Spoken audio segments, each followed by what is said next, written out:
Pat Mayo Experience.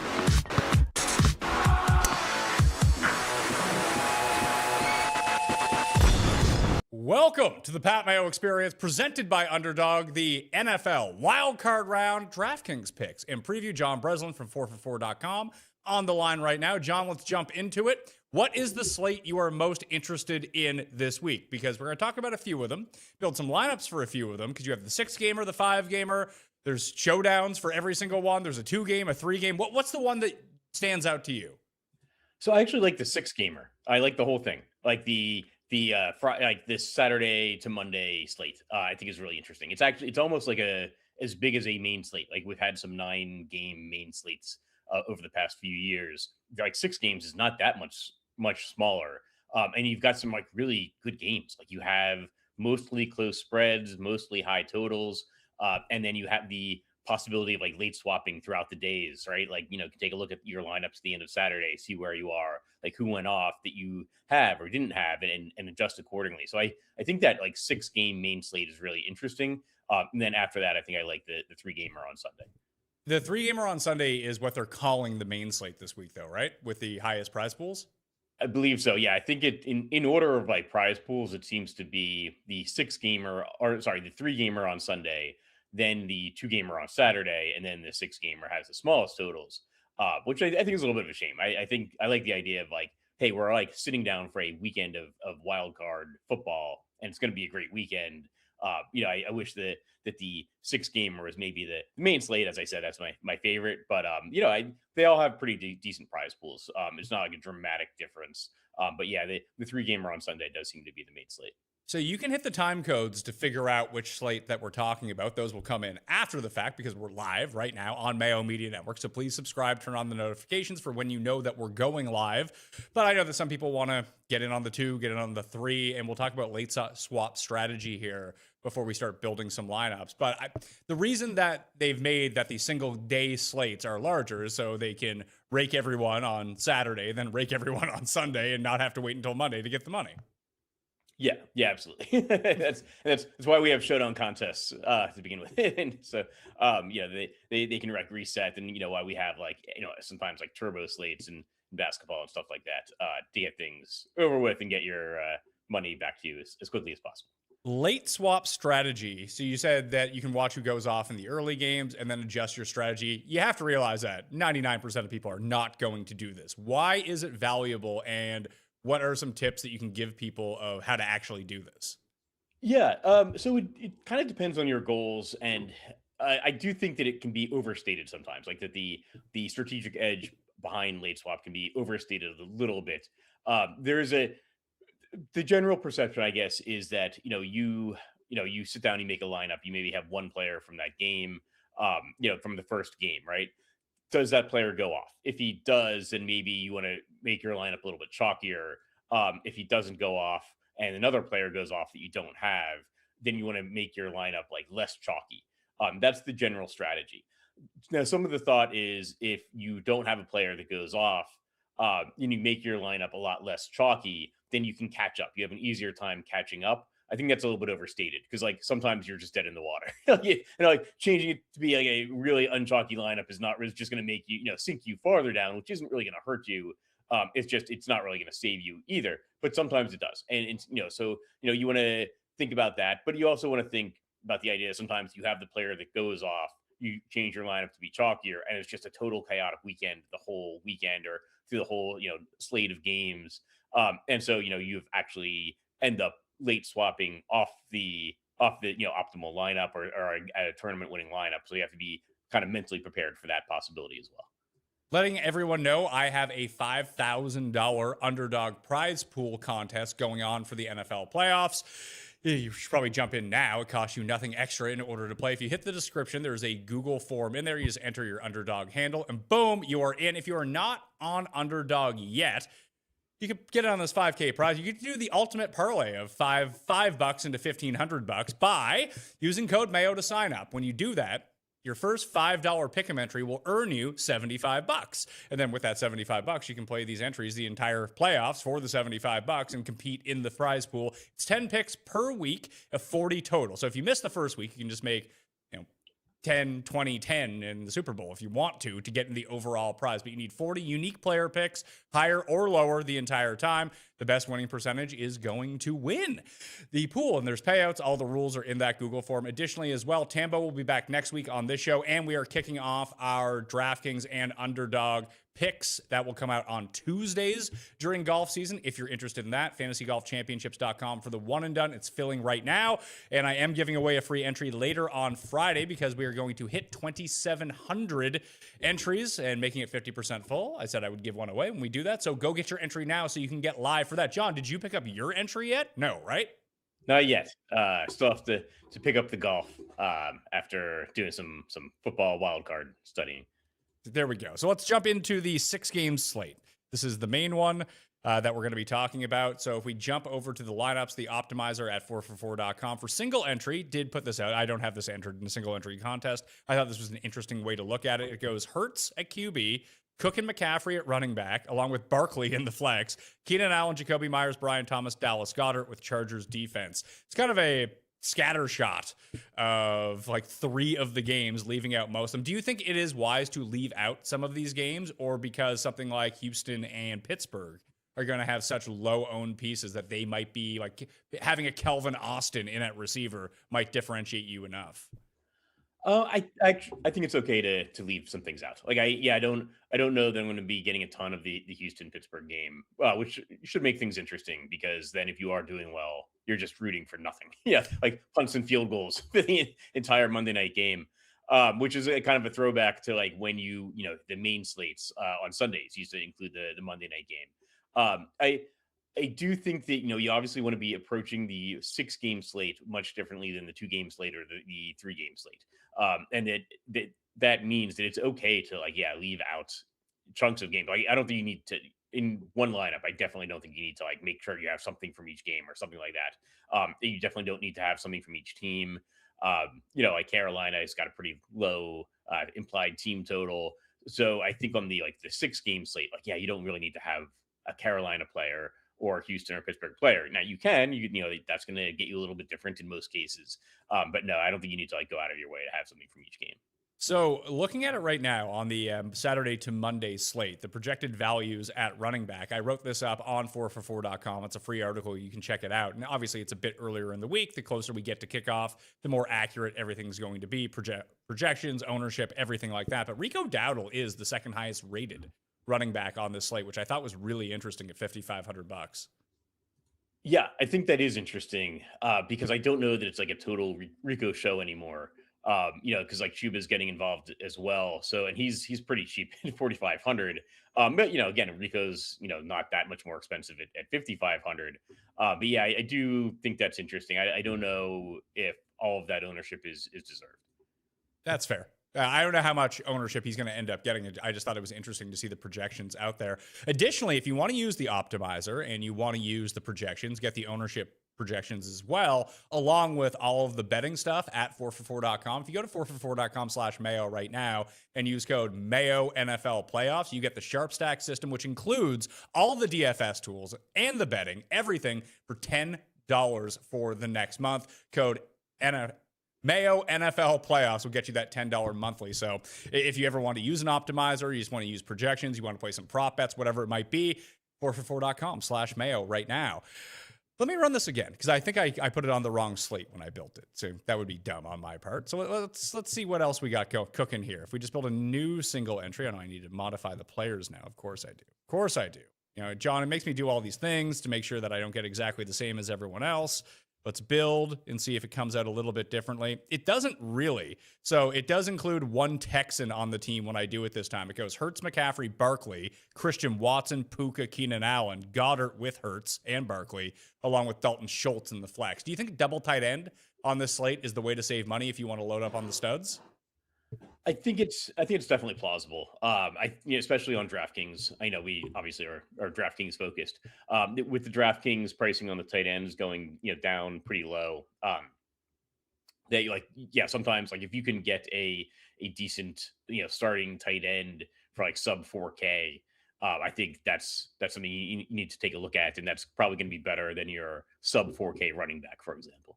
So yeah, let's chuck this one in right now to see how that one. Do you like this one better than the first one that we had up because it's not just a complete Philly onslaught? Yeah, I do. I don't like the lineup, but I maybe like it better. But I don't. I'll say that like, the first thing that jumps out at me is I don't know how I feel about playing this weekend. And it's something for the 6 game slate that I don't know on the 6 gamer how I feel about playing Jalen Hurts with Saquon Barkley or Josh Allen with James Cook. That I think like mixing and matching those running backs is maybe a good idea. So let's take Barkley out. That gives us $7,000 to play around with. Like we could put ETN in this game, although we do not have any Bills, but the Bills' run defense is probably outside of San Francisco the worst in the playoffs, and that's going to be a pretty good method for them to go down the field. And we have no Jags or Bills in this lineup, which is the highest projected game. Yeah, I think that's an oversight of the lineup. So I like getting Travis Etienne in there right away. I don't know. I don't know that we need McCaffrey in there, to be honest. Like I would maybe if we're playing Jalen Hurts. I mean, yeah, if we're playing Jalen Hurts, obviously, like you get the same game correlation with McCaffrey, but like James Cook for 7,400 is pretty good. That maybe explains this Buffalo Jacksonville game. If we're playing Hurts, we're saying the Buffalo Jacksonville game is maybe a little bit lower scoring than we'd expect because it's got the highest total on the week. So maybe we're putting in the running backs from that game. Should we try to find someone else to go with Hurts beyond Dallas Goedert? Or when you play Hurts, are you saying to yourself, hey, I'll get some touchdowns from Dallas Goedert, but realistically what I'm looking for are 3 tush pushes from the 1 yard line? Yeah, I'd prefer 2 pass catchers, but I think I'm not gonna like set a rule. I don't think that requires with Jalen Hurts that you have to, because exactly like if you're playing Jalen Hurts and you're not playing Saquon Barkley, you're saying that Hurts is probably going to get some rushing touchdowns, at least one. So I think I'd prefer 2, but I can live with 1.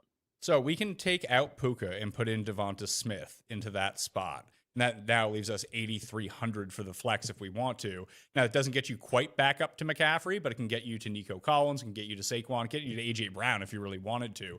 It's not that I worry about Puka, but I think I'd want to play, because Tambo kind of talks about this, that some of the elite receivers are better off without their quarterback.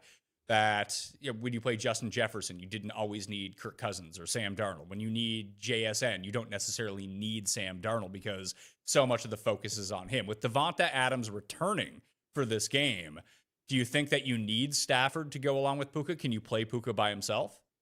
Oh yeah, you can absolutely play Puka by himself. I would say though that like I would take a harsh like look at Keenan Allen and Christian Watson in this lineup and try to get Christian McCaffrey or Puka. I might actually, because we're playing Jalen Hurts, like prefer McCaffrey, but I think you can go. I think you can go either way. If we put McCaffrey in there, we can take either Keenan Allen or Christian Watson down to say a Jaden Reed or a potentially we could play We could play Panthers defense instead of Chargers defense, and it works. Yeah, we can do that as well. And defensive scoring is very, very variant. And yeah, we don't have any Rams in this lineup. That's the reason that I bring it up, that if we're not using Puka, we use McCaffrey instead. Just try to punt off that first game, and hopefully the Panthers do exactly what they do in the first game. Although I expect to see a lot of running in what's projected to be a rainstorm in that opener. Yeah, but rain, wet football, right, can lead to defensive points. So you're okay with this one? Or do you want to rework Watson and Keenan Allen and try to figure it out differently? Because we can play this one. We'll throw that one in the $18, and then we'll load it up again and try to rejig it, because I'm guessing if you had to project right now, I don't have the ownerships in front of me, that on the 6-game slate, what do you think the most popular build is going to be? Do you think it's going to be Hurts, or do you think it's going to be Lawrence or Josh Allen? I would bet that it's going to be Josh Allen on the 6-game slate. I think it'll be Josh Allen. Do you think it'll be Josh Allen by himself? Oh, that's the thing. I think people will pair him with somebody. I don't know who. I don't know that anybody else does either. But I think that maybe Khalil Shakir. But that feels like it's more like reflexive. We got to stick a wide receiver in than it does intelligent, if that makes sense. Gabe Davis revenge game? Maybe. But he could zero pretty easily. I think it'll be either Shakir or Dalton Kincaid. So Kincaid makes the most sense in my mind. Weirdly, the guy that makes the second most sense for pairing with Josh Allen, and this is going to sound ludicrous, I actually played him over 13.5 longest reception. That's one of my plays in that underdog pool, which you can sign up for in the description. Just put in your name, takes 4 seconds, go do it, all right? Is Brennan Cooks. Because Brennan Cooks is the only downfield threat that they have. You just need him to do it in the end zone, and all of a sudden you have like 14 points. Yeah, I think that can make some sense. You can tell me if that's stupid, John. You can push back here. No, I unfortunately I don't think there's a right answer. And what we've seen, with the Bills offense this entire season is like I think they've had two receivers go over 100 yards the entire season. And one of them I think was Keon Coleman, who may not be active for this game. So I think the other was Khalil, either Kincaid or Shakir. I'd probably go Kincaid. And what I would hope is that, that none of the, even if Kincaid doesn't have a monster game, that none of the tight ends then have a monster game. But yeah, I think Brandon Cooks is totally reasonable. I don't think he's going to see high ownership, and it is like kind of like what you said. You just want one long touchdown at that price tag paired with Josh Allen. But you could, we could do a Josh Allen, Cooks, and Kincaid lineup. Trying to find who the best receiver is below Keenan Allen. Jaden Reed seems to be the only one, but he's still too expensive for the rest of this lineup. Are there any receivers in the $3,000 range that you don't hate? Because Mac Hollins is $3,000. How much is Brendan Cooks, actually? Let me take a look at Brendan Cooks. Brendan Cooks is $3,500. He actually does work in this.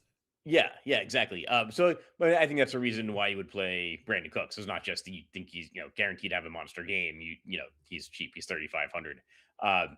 And I'll say that like the Bills offense, the Bills passing offense has been so spread out that I think it makes more sense to try to go cheaper than to just necessarily plug in Khalil Shakir because he's the most expensive guy. So I do think there's actually some logic behind going with like Brandon Cooks.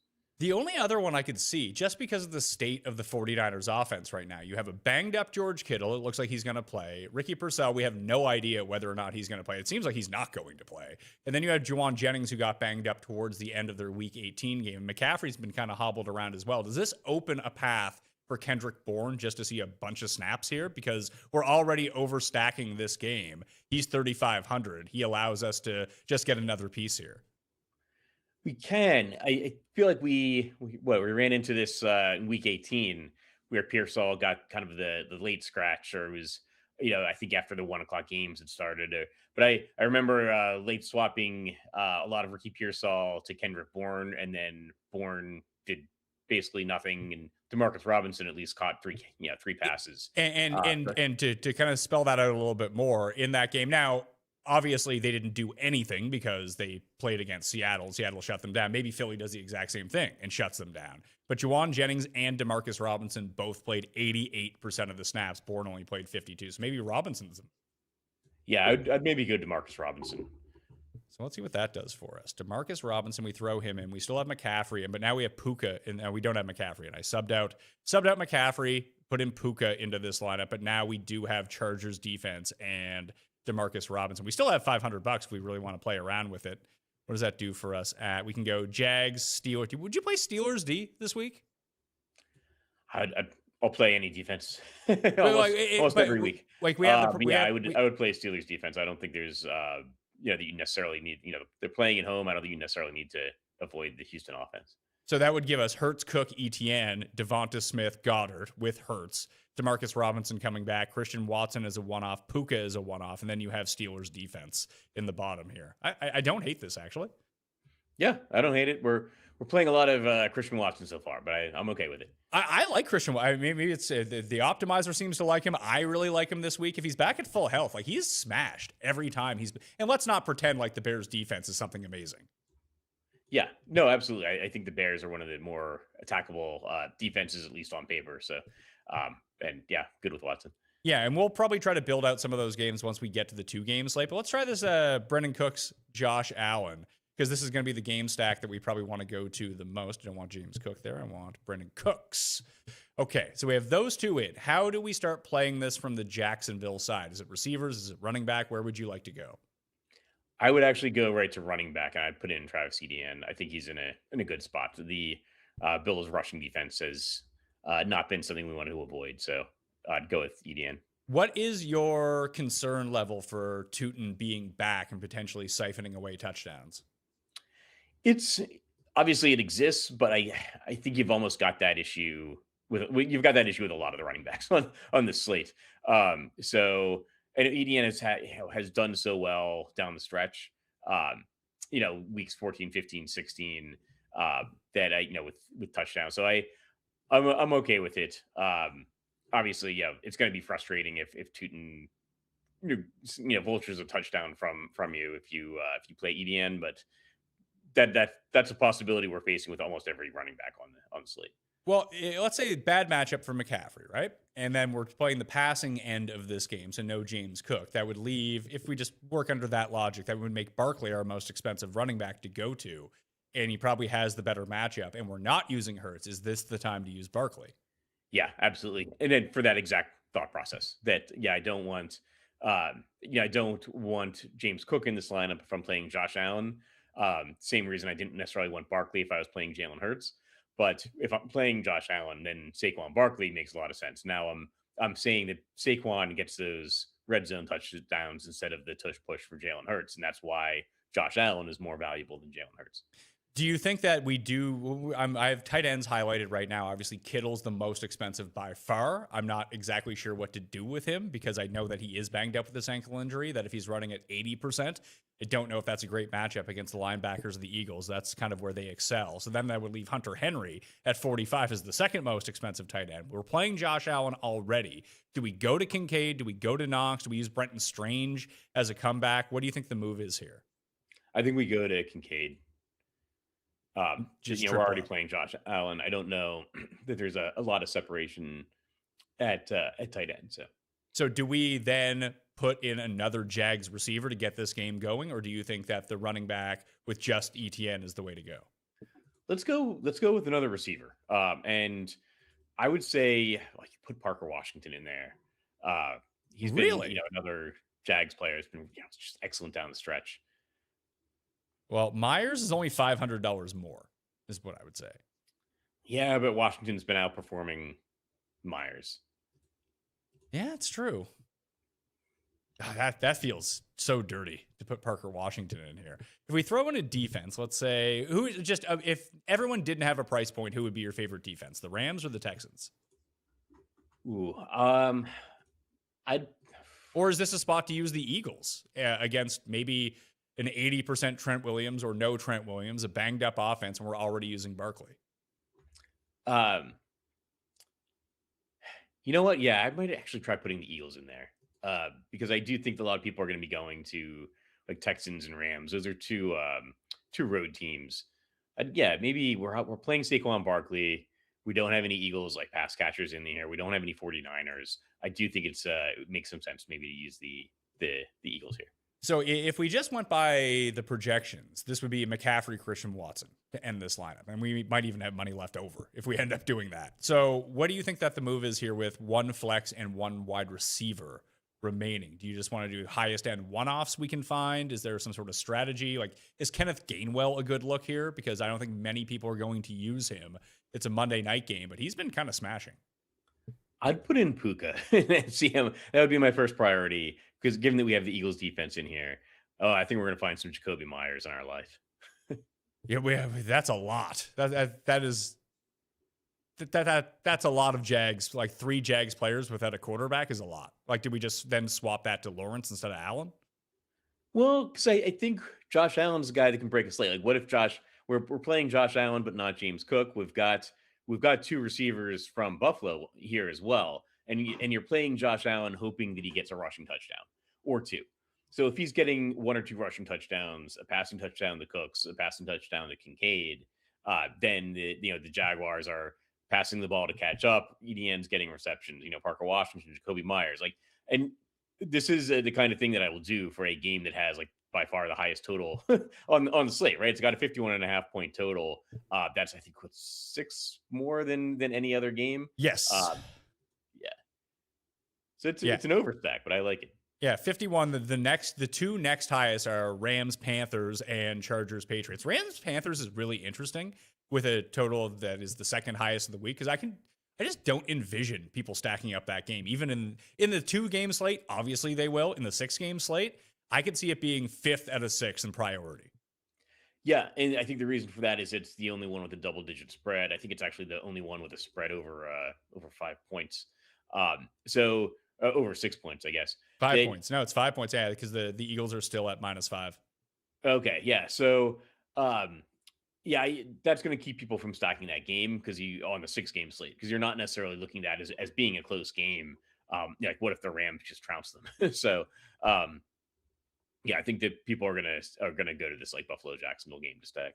So instead of Myers at $5,500 in the flex, some of the other options that we would have would be Dowdle, Corum, Metcalf, Emmanuel Wilson, DJ Moore, Monanganai, Quentin Johnston, Brian Robinson, Ricky Bullets, Tank Bigsby, Christian Watson, Nick Chubb, Shakir, Brian Thomas is only $4,700. Luther Burden is $4,600. Coker is $4,500. Would Myers still stand out to you as the better play of all of those guys? Yeah, absolutely, especially for this lineup. All right, let's enter that one. We got one more to make on the 6-game slate. I'm going to put this one back in and just sub in Lawrence to see what that does, just to kind of flip the script on this game. And that gives us enough for, we can turn the screws a little bit, and we can go ETN into James Cook, have $100 left. Then we can probably get rid of Kincaid in this lineup and use Brenton Strange if we really wanted to, and then try to figure out something. Do you like doing something like this, or do you think it's better off to blow it up, maybe try to see what a Rams overload looks like? No, I think you can definitely put in, you can definitely like make this like subtle change to Trevor Lawrence. And it potentially, talks about a different like game script for the Buffalo Jacksonville game, but it still talks about that game being the highest scoring on the slate, which it's projected to be. So I like that kind of change. I always like to take the opportunity to like switch up defenses and stuff like that, but I don't think you necessarily need to. Yeah, we can do that. We can go Packers defense. We're not using any Bears. Yeah, I think that makes sense. Give that a try and enter that. All right, though, that is the 6-game slate and what we're looking at right now.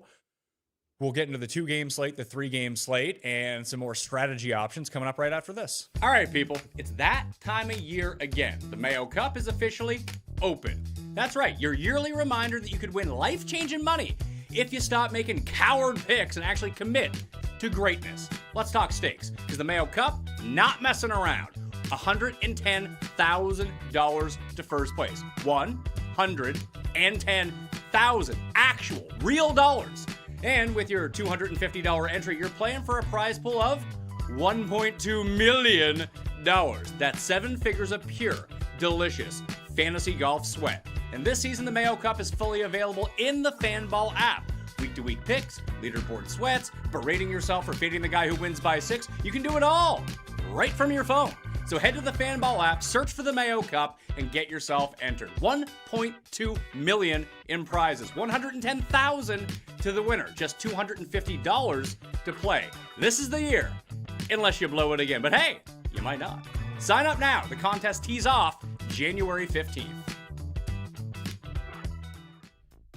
It's winter and it's cold, at least where I'm at. And I'm spending way more time indoors, aka I'm sleeping more. If you're like me, it's time to upgrade your sleep and switch to Helix. You'll never go back.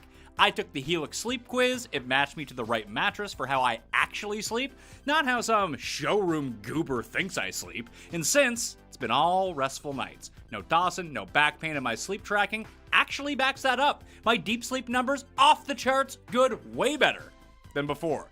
We've got more than just one Helix in our house now, too. Just threw one in the upcoming baby's room so I can get back to sleep quickly the moment that the baby goes down. Helix builds mattresses for different people, not a one-size-fits-all nonsense, because that wouldn't make any sense. There's free shipping in the United States and a 120-night sleep trial with a limited lifetime warranty. Go to helixsleep.com/mayo for 27% off, site-wide exclusive for listeners of the Pat Mayo Experience. That's helixsleep.com/Mayo. Do it now! Welcome back. We're digging into the 2-game DraftKings Saturday slate with Packers, Bears, and Rams and Panthers. John, I loaded up the single entry optimal for the moment. It starts out with Jordan Love. He's got Christian Watson, Jaden Reed, and Josh Jacobs coming along with him in that matchup. Colston Loveland is the only bring back at tight end at 4,400. Kyron and Dowdle at running back with the Rams defense and Puka. How do we start to manipulate this? Because I feel like we have too many like real names on here. One of the things that I found, and maybe I'm just overlooking it, that if you do want to get to the top, even in a single entry on these 2-game slates, you kind of need an absolute just jabroni in your lineup that scores a touchdown. Yeah, it all seems so simple when you're looking at projections and you're looking at the game lines and player props, and then the game starts and you see like Jaden Higgins running down for a 75-yard touchdown on these 2 and 3 game slates. You generally want to be thinking about ownership, right? Like the games are not going to play out exactly how we draw them up. Well, the one thing that I would start with here is that I don't think it's potentially going to work out that way, but Love with Josh Jacobs doesn't make a ton of sense to me. Yeah, that's a mindset I have a little bit more for the 6-game slate. For a 2-game slate, some things are unavoidable. Like you're not gonna on a 2-game slate, you just don't have that many running backs to start with. So I don't think you can be as picky necessarily about the idea like, oh, I don't want to like for the 6-game slate, I want to play Saquon Barkley and Jalen Hurts together too much. I don't want to play James Cook and Josh Allen too much. On a 2-game slate, I don't like if you're playing Jordan Love, you're just saying that the Packers offense is doing well. And it doesn't mean you have to put in Josh Jacobs. I'd much rather put in a Packers wide receiver, but you might not be able to avoid Josh Jacobs. Could you do something like, I doubt Musgrave is going to have much ownership, probably for good reason, but sub him into the Loveland spot and play someone like DeAndre Swift instead? Yeah. No, I think those are the kinds of changes you want to make. I think something like Luke Musgrave makes sense in a Jordan Love lineup. Like how many, like I think Colston Loveland's probably going to be the highest owned tight end. So like what happens if he has a bad game? So you just, you put in somebody like Musgrave, you're saying that he's getting a touchdown we didn't expect. That's helping Jordan Love as well. And then if you're not having Josh Jacobs, right, maybe it's a 3-yard red zone touchdown, right? It goes to Luke Musgrave instead of Josh Jacobs, and that flips the slate on its head a little bit, but helps your lineup. The issue is going to be is now we have way too much money. How much money do you think is an acceptable amount to leave on the table on this 2-game slate? Because it's going to be impossible to really do much. Like, is this a spot where you would use Kyron and Corum and take out Puka and say that's the way that the Rams score along with their defense and just try to ice out the receiving game? Like, are there different strategies in certain lineups that you would use in order to box out what might be the most popular build of the week? I think so. My millionaire making lineup from a couple years ago was on a 2-game slate. I think it left more than 15,000 of salary on the table. I had 2 backup running backs in there. I think on a 2-game slate, you can absolutely leave money on the table. You can leave a lot of money on the table. Maybe 15,000 is, not recommended. But yeah, you can certainly drop down in salary at, most positions and not worry about it too much. I think like you look at a player like Puka, he's going to see like massive ownership on the slate, but it's just so hard to see him failing as well. Especially when you have so many wide receiver spots. If you're not playing Puka and you're leaving a bunch of money on the table, you're basically saying like Puka was maybe not in the top 3 or 4 wide receivers on the entire slate, which is, it's hard to imagine, but it can obviously happen. But I'll have Puka probably in more than 50% of my Saturday lineups. So the adjustment that I made here is that I took out Daddle and I replaced him with Tet McMillan, replaced Loveland with Musgrave, and moved DeAndre Swift up in that Jacob spot to the running back. So now we have only one Bear coming back. Should we replace McMillan with like a Roma Dunze, a Luther Burden just to get more of that game? Or does that matter less on a 2-game slate? You're basically playing a 9-game parlay. Yeah, I don't know that you need to remove McMillan. You could talk me into it.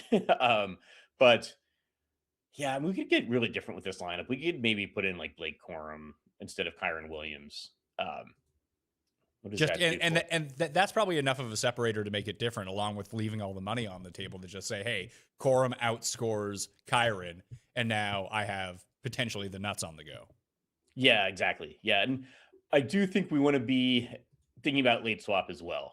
So we've got that Rams Carolina game coming up first. So this is a situation where if we're playing like Blake Corum over, we're playing like from that game, we're playing Corum, Puka, and the Rams defense. Like we're in a really good spot if Blake Corum scores a touchdown and Kyron Williams doesn't. Obviously, if Blake Corum doesn't score anything and Kyron Williams is getting the workhorse type workload, then we're in trouble. But I don't mind the idea of like having a really big differentiator in the first game and then adjusting later. Well, let's enter that one. And if you had to choose of any of the 4 quarterbacks to start with on this 2-game slate, the most logical way to do this would be complete Rams onslaught, wouldn't it? Yeah, absolutely. I think Matthew Stafford should be the first click into your lineup maybe on this 2-game slate. So yeah, I'd go Stafford, Puka, and I think if you're playing Stafford, I really like the idea of playing Devontae Adams. Yeah, I think Puka, Adams, and Higbee, because it's one thing to look at the game totals for these games, which Carolina and the Rams has the second of all 6 games, but with a 10.5 point spread, they're probably the highest projected scoring team just because they have that 10-point spread, that the team total for them is going to be so much higher than everyone else. And I like the idea of playing a situation where, hey, the Rams are the team that's going to be scoring on Saturday. Everyone else doesn't really score at all. Like the under hits, let's say, in the Packers-Bears game, that there's just not a lot of fantasy points there. There's not a lot of fantasy points from the Carolina side, that we just overload the Rams as much as we can. That's a strategy that I like for this slate. I don't know if it's going to be profitable or not, but I'd like to build that one out. Yeah, no, I think that's a definite potential outcome. And we've got the start of a lineup here that then we can start looking at some running backs from the other game. Let's say that's the lower scoring game. Those guys are just running up and down the field, or kind of grinding it out up and down the field. We could put in Jacobs. We could put in Jacobs and Swift. We have enough money to do anything that we want. What defense do you think you would? It would probably be one of the Packers or Bears, right? Yeah, I'd maybe go with the Packers.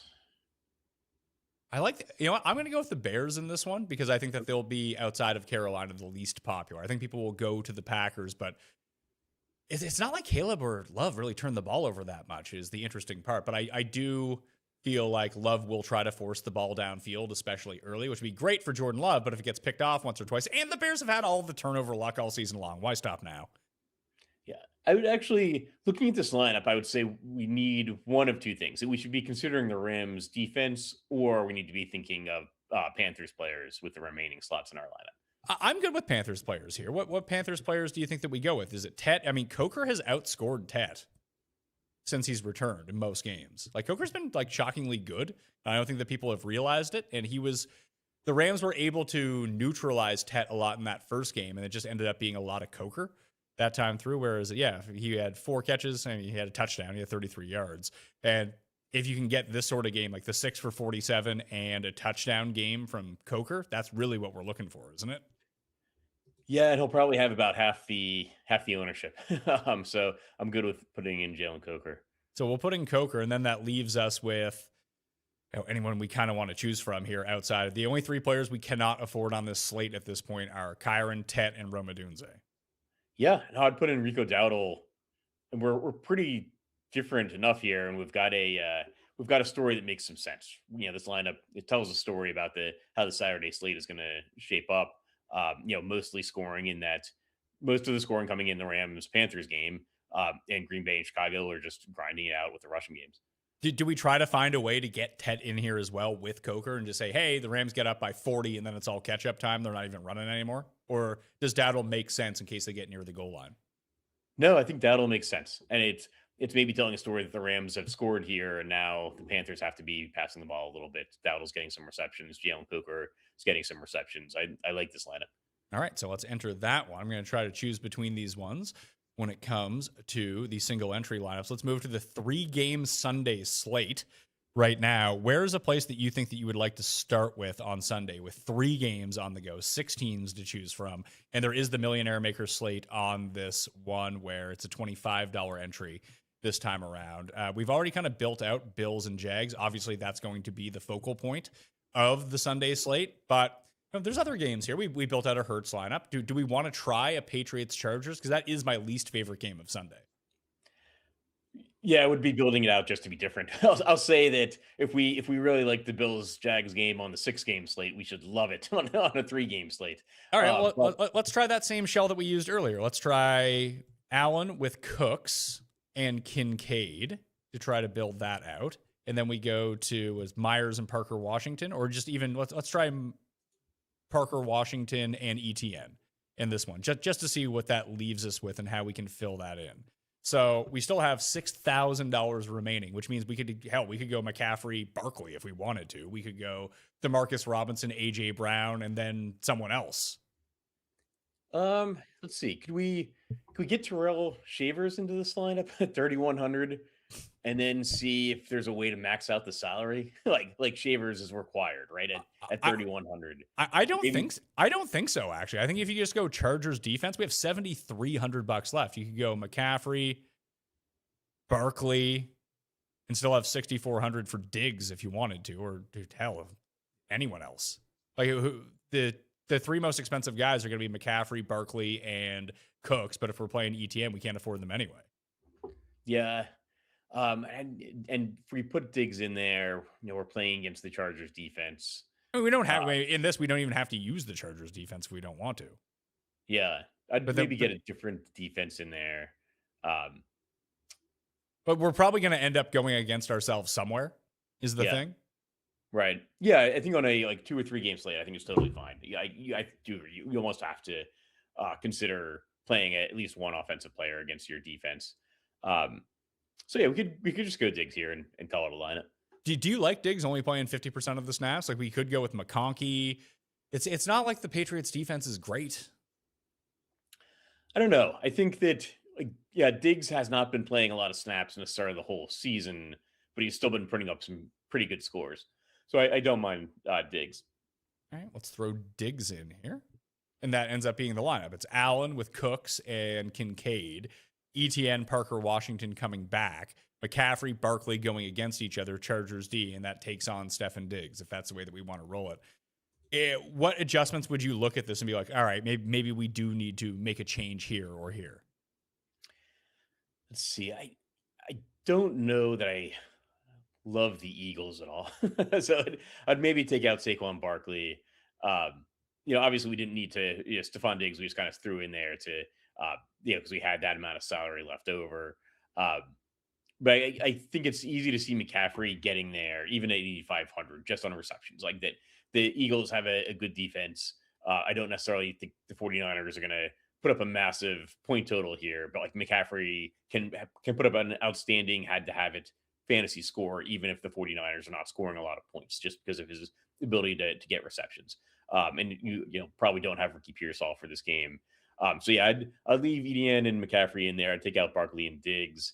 And then what are we looking at? I replaced Chargers with Eagles defense since we're not going to use Barkley. The issue now becomes is that the highest price guys that we can afford are like AJ Brown, Devonta Smith, and Stefan Diggs. You know what? We've used a lot of Parker Washington. What if we do some Brian Thomas? All right, that's even cheaper. Now we got more money. Yeah. Then we got 6,500. It's hard to get away from Barkley on this slate. Yeah, it is. Well, we don't. Let's just scroll down a little bit. We don't necessarily need to use. What if we do like an AJ Brown or Devontae Smith? We could do AJ Brown, Trevian Henderson. Okay, yeah, I think that works. I think we're then saying that the Patriots Chargers game is a little bit more about the Patriots running the ball, eating up the clock a little bit. We've just got one player against our defense, and I think it's a player that makes sense in Christian McCaffrey. Maybe the Eagles are scoring a couple touchdowns on through defense, and then the 49ers are having to pass the ball more to catch up. So I think this lineup makes sense. We got a little bit different with the Brian Thomas instead of Parker Washington. So let's try this. Let's build out the Sunday night game. Let's say all of a sudden that the Sunday night game is the game that ends up shooting out. I don't think that Drake May is going to be exponentially owned on a slate where you have Hurts, Allen, and Lawrence all going. That maybe that there's a bit of value here. The only thing that's popped up is a Kayshon Boutte hamstring injury. It still seems like he's going to go. But if we play May, who do we play with him? I think the first two guys I would look at are Diggs and Hunter Henry. I think that makes the most sense. Diggs and Henry. We want to put one of his vertical threats in, be it a Kyle Williams, that white guy that played. I mean, he's not really the vertical threat. That white guy who caught touchdowns against the Jets. Forget what his name is. No one really cares. Booty could be the answer in here as well, or is just these three enough? I think those three are enough. And if we really want to get different, I do think we can look at one of the, like if we end up trying to find some kind of sub 4K wide receiver or 4K-ish wide receiver, then that's when we'll say, okay, maybe we want to throw in a third Patriots pass catcher. So from the Chargers side, what do we do now? Because Hampton isn't guaranteed to play here. So all of a sudden, Kamani Vidal might be a complete workhorse. Yeah, I think that's actually the biggest injury news on the slate is that Omarion Hampton, I think, has not yet practiced this week. So we'll have to pay attention to see what happens today. If he doesn't, you're getting like the Chargers running back for $1,500 cheaper in Kamani Vidal. So I would actually say maybe we just, plug in Hampton. Again, we've talked about how we can leave some money on the table on the slate. So maybe we plug in Hampton, but keep in mind that at any point we can drop that down to Vidal if needed. And then take that 1,500. Let's build it with Vidal and see how it works. Okay. And just to see what kind of money we would have left there. We could leave $1,500 on the table just in case we need to make that swap. And we can always move him to the flex as well to give us more options for a later swap in that game if we need it. But if we're trying to, if we're only taking a few pieces of the Bills and Jags game, is this, I know the first time that we built it out, we had Cook and that we had ETN. Is this just a perfect James Cook spot? Yeah, I think so. I think if we're not playing Josh Allen, and we're not necessarily paying a ton of pieces from the Buffalo-Jacksonville game, that we're saying that James Cook is just running the ball. Do we say James Cook Bills D and just pray that Lawrence goes full Lawrence mode? Ooh, yeah. No, I think that's a possibility a lot of people aren't necessarily thinking. I think a lot of people are, obviously it's a close line. People are considering the idea that Jacksonville could win, but what if they just completely detonate? They've looked so good late in the season, and that can just turn on a dime in the playoffs, and suddenly a team gets exposed. So I think that's like a narrative not a lot of people are considering. And in a 3-game millionaire maker slate, you think you're going to have to try to make those choices, whether they're right or wrong, that you have to go with it. Yeah, I mean, it's going to be an underplayed narrative, so it's definitely something we should consider, and especially if we're playing multiple lineups. $5,800 left for a receiver in a flex in this lineup. Now we can spend up, get to McCaffrey. We could try that DeMarcus Robinson with Saquon coming back. There's a lot of different options that we can use here. Where would you like to go? Because we have no Chargers outside of Vidal right now. Is there a Gadsden, a McConkey, a Quentin Johnston just thinking he can get behind the defense? Because he's weirdly been their best DraftKings player all year because he either scores 0 or 30 points. I'll say I like putting in McConkey. And one of the things I like about McConkey is that it's exactly a $1,500 drop down to Keenan Allen. So that if we suddenly get news that Omarion Hampton is fine, you do the double swap, just dropping McConkey down. Well, let me throw this out to you as well. Let's say Hampton is active. He hasn't practiced all week. He had a debilitating injury, which kept him out almost 10 weeks. Would it be crazy just to play Vidal instead? Because Hampton gets 1 carry and he's out of the game? No, I mean, that kind of thing happens all the time. So I don't think it's crazy at all. Like I said, I think that, we were talking about which running backs could get vultured by their backups here. I think Vidal is obviously going to get some work no matter what happens.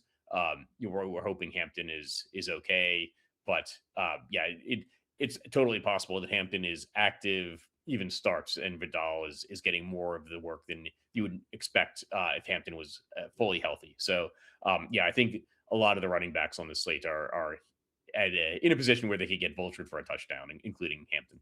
We can put in Jacoby Myers and Devonta Smith to end out this lineup if we want to throw it in, unless you feel like there are better options that correlate more with our lineup that we're building right now. No, I think that's good. We haven't used a lot of Jacoby Myers either. And I don't mind him opposite James Cook. Okay, we have one more lineup to build on this slate. I'll leave it up to you, the guest. Where would you like to go? Let's see. Trey Lance, because Herbert gets hurt on the first play. um, we've done an Allen, a May, a Hurts, and a Lawrence. Yeah, we didn't build a Hurts or a Lawrence on this one. Is Brock Purdy just simply going to be the lowest owned of all of these guys? Because he's pretty good, I hear. Yeah, he is. He is pretty good. I think he will be the lowest owned. So I don't know. Yeah, let's take a look at Brock Purdy, because we could still put McCaffrey in there. Maybe we're putting in Kittle then. Purdy, McCaffrey, Kittle. Now, is this a Barkley, or is this do we double up with Dallas Goedert and AJ Brown, or Goddard and Barkley? How do we use the Eagles side of this game? Let's put in Saquon Barkley. Okay. So I'd rather play a running back against the San Francisco defense, I think, than play a running back against the Jacksonville defense, as good as James Cook is. So you could go like Kittle, Goddard if we wanted to. We could still utilize AJ Brown or Devonta Smith here as well. Yeah, actually, let's pick a defense, and so we kind of have a better idea of how much money we really have left over. Let's spend up. Let's do Patriots defense. Yeah, we'll see if that works. We can save the $1,000 and get back down to Chargers defense if we really want to. But is this a spot to now use? I know that Henderson wasn't really used in week 17 or 18. It was the Ramondre show. I would expect that to flip back this week. It could flip back. It could come down to what the game script is. I think Ramondre might be more in a game script where the Patriots have to be passing the ball. Really? I would think the other, I agree with you. That's how he's been utilized. Don't we all agree Henderson's the much better pass catcher and far more explosive? I do think he's more explosive, and I think he's better pass catcher. I don't know if he's the better pass protection running back. So I think that's why we've been seeing some Ramondre Stevenson. But they're close in price, so it could go. Yeah, I don't know. I think Ramondre will see less ownership though. That's true. Does Henderson still return their kickoffs? Ooh, I don't know. Because those are like the weird little edges on these smaller slates that could pay off. That if we're using Patriots defense, that just simply using a running back who also returns kicks might help us out. Yeah. All right. You can sell me on the double dip, the kickoff return touchdown, and the defensive score touchdown. I just want to make sure he's actually returning kicks. It's the first thing I want to do. And those things do sometimes switch up when you get to the playoffs as well. Yeah, putting your best guys out are probably the way to do it. Let's see here. Kick returns. Oh, this is the all-time kick return leader for the Patriots. That's probably not helping me, is it? 2025. You think I would know this, but I know that he has returned kicks. I just don't know if he's still returning kicks is the problem. Let's see. Kick return. We might honestly not know who is actually returning the kicks in the playoffs until they have a kickoff. So. Yeah, it has been Dearness Johnson and it has been Henderson. Let's just go with Henderson and hopefully that there's let's do that. Because Kyle Williams has been returning. Oh, yeah, Efton Chisholm III, the white dude, he's been returning kicks for them as well. So we'll see. I'll be playing some Chisholm what's that? In this slate. Oh, even Ramondre had two returns. So this year it's been Chisholm with 16, Gibson, who's out for the year, with 12, Kyle Williams with 11, and Henderson with 9. Then Dearness Johnson with 5. I think he's been doing that each of the past 2 weeks along with Chisholm, but Henderson's they kind of shelved him once he got banged up a little bit to, I would guess, save him for the playoffs. Yeah. But screw it. Let's go with Henderson. See how that works out. We can always go to Chisholm if we need to. Now we have no money for receivers, so that's probably not good. Well, I don't know. I think we've identified some reasonable, 4 or 5K-ish wide receivers. I don't know that we necessarily need a ton of money for wide receivers. I think that wide receiver is my favorite place to get different. Especially if we're talking about a slate that doesn't have Puka. I don't know, on the 6-game slate and on the 2-game slate, I definitely want to be playing a lot of Puka. Puka's not an option. I'm totally okay, throwing in some really cheap wide receivers. So DeMarcus Robinson, I guess, makes the most sense here because we're already playing Purdy. Yeah, I think that makes sense. I think we could look at Parker Washington. I really want to get Quentin Johnston into this, but we can't. We can't really make it work because we could go Parker Washington, Shakir. I really hate Shakir. Shakir's a bad DraftKings player. Yeah, until he's not, right? You say that. Well, let's just take a look at what are his points here. So his points for the year, week 17 backwards, 9.5, 7.4, 11.5, 9.6, 1.5, 21. Congratulations. And that 10 catch game against Houston when they couldn't block. 0.7, 12, 11, 20, 17, 14, 2, 11, 6. Like, he had two really big games, and it was still only 21 points. He just doesn't score touchdowns. Just 4 all year. I vividly remember that negative 3-yard game. It's a good thing we get a point for a reception. So if it's not him, if we don't use Shakir, we could use Parker Washington. I feel like if we're going to, I guess we're using Patriots D, so we don't need to put in a Chargers guy. It's just Quentin Johnston on a slate like this just makes so much sense to me as, 2 catches or 3 catches, 79 yards and 2 touchdowns. Yeah, we can trying to see who makes sense here. I do think we could play like Brian Thomas. Then we've got Thomas and Washington. It's not ideal. No Bills. That's interesting. If we use no Bills, should we just sub out Patriots D for Jags D? Potentially, yeah. I mean, I don't think a lot of people will be playing Jacksonville defense, just because the Josh Allen factor. And then we can actually fit in Quentin Johnston into this lineup to give us a go back with Trevian Henderson, because I doubt we'd want to play 2 Jags receivers and the Jags D. Yeah, and now Quentin Johnston makes more sense without the Patriots defense. Yeah, that's an interesting lineup. One destined to come in last place, but I like it. We built our Brock Purdy lineup. We could squeeze in another Eagle here. That's the other option. That instead of using Quentin Johnston, we could figure out a way to get to either Devonta Smith or AJ Brown. Yeah, we could probably do Devontae Smith just with a defense adjustment.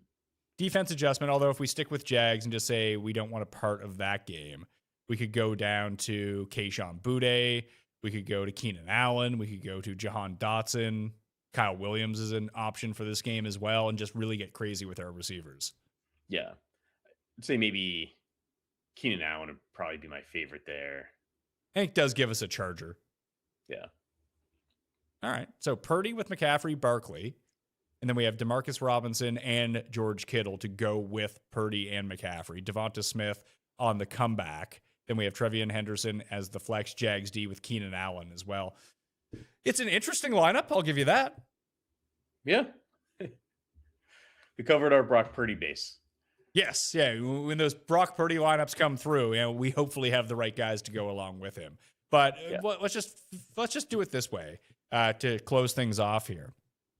Whether it be the 3-game slate, whether it be the 2-game, the 3-game, in order of importance for, let's say, just the top 3 players in general you like for this slate, where would you go? Sounds like Puka. Yeah, I think Puka is number 1. It's just so easy to see him getting there, even if even if he doesn't score a touchdown. We've kind of built so many lineups here where it's like, well, we've got plenty of salary. That's usually what prevents you from getting to Puka. So I think Puka's number 1. I'll say number 2, probably. I'm going to go, for number 2, I'm going to go to Parker Washington. Really? Wow. Okay. Yeah. He's been doing so well. He's the most mispriced player, I think, on the DraftKings slate. And then let's see, number 3, I'll go McCaffrey. I think, it's just easy to see McCaffrey getting there on receptions, kind of similar to Puka. But I think between the 2, I prefer Puka by a pretty good margin. So Puka, Parker, McCaffrey. If there were just overall game stacks and you had to take your top 3 or just team stacks that you want to be involved in this offense with its quarterback, who would be the top 3? So on the 6-game slate, just of all teams. Yeah, of all the teams, I think you've got to go Rams. But I'll say that I think for second, I'll actually go Jacksonville, which might be a little bit of a surprise. But I think Jacksonville's just looks so good late in the season. And obviously that can turn on a dime. They've looked good enough that I don't think they're going to be as highly owned as they should be. I think a lot of people are just going to look at this as, Buffalo perennial championship contender. They're going to start putting in Josh Allen and a lot of Bills, James Cook. I think Jacksonville could surprise here. Okay. And then who would be the third? I'm going to go actually Patriots. Okay. Yeah, I think that there's some kind of uncertainty there. We're just dealing with it, with like Travion Henderson or Ramondre Stevenson. But I think if you really want to like stack up a team, I think Drake May looks good. I think the Chargers have been so banged up that I do like the Patriots here a little bit more than other people do. So I like the idea of going like Drake May, just stacking it up in different ways. I think you start a Drake May stack with Hunter Henry and Stephon Diggs, but you can also get different with it depending on the health of the wide receivers. So I built one more 6-gamer just kind of based on what you said, and I can't fit McCaffrey into it is the only thing. You can go Stafford, Puka, Adams, Higbee with Parker Washington, Jacobs and Swift going against each other, and then Quentin Johnson and whatever defense you want. Okay, yeah, I think that works. I think I do like the Rams as they're just I think clearly going to score.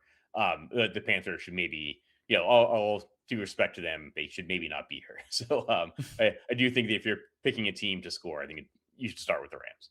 So we just did the 3 best players, the 3 best stacks. If there are 2 teams in general, if it came down to it, that you just said, all things being equal, I'm in a coin flip situation, I just don't want guys from these teams. Would it be Houston and Pittsburgh? Would it be Carolina? Who would be the 2? I think it's Houston, Pittsburgh. I think Carolina, you can see the Carolina players are cheap, especially the running backs. But you can find some other, we were looking at Jalen Coker. You can find some cheap Panthers, and it's pretty easy to see, especially if the Rams get up big, right? We live in a point per reception world. It's easy to see like a Jalen Coker or a Chuba Hubbard paying off their price tag. Whereas that Houston Pittsburgh game could just end up being a slog. And it's tough because it's not on the 2-game slate or the 3-game slate. That'll do it on the Pat Mayo experience. Join that Underdog Pick'em League. You just need to put in your your Underdog handle. Sorry. That's in the description right now. It's a Google form, and then you just make 10 picks a week or 40 picks week 1, and then you're good for the entire. But in order to get into the weekly giveaways, because there's weekly and an overall prize, you need to make at least 10 picks during that week to qualify for the weekly. All the rules are in the Google form. The one and done at fantasygolfchampionships.com. And John, are you still going live later on today with the crew? No, I'm not. So this is it. But I will have a couple of articles out. Too hard to get. Yeah, we have a 4-man booth. Hard to get all the schedules aligned. But I will have an article out today for the Saturday slate and a separate article out for the Sunday slate on 4for4.com. And then we will have we'll have a Monday Night Showdown article coming out as well tomorrow. So if you need to get all of John's thoughts, which I do think that you do, 4for4.com/Mayo, code Mayo NFL Playoffs will give you the Sharp Stack discount for $10 for the month. That includes all of the betting tools, all of the DFS tools, and John's premium columns on 4for4.com. So it's a great time to take advantage of that. Tambo will be back next week with us, breaking down the divisional round, probably 4-game slate and double 2-game slates as well. Share the show around, and that will do it for me. Thank you all for watching. I'll see you next time.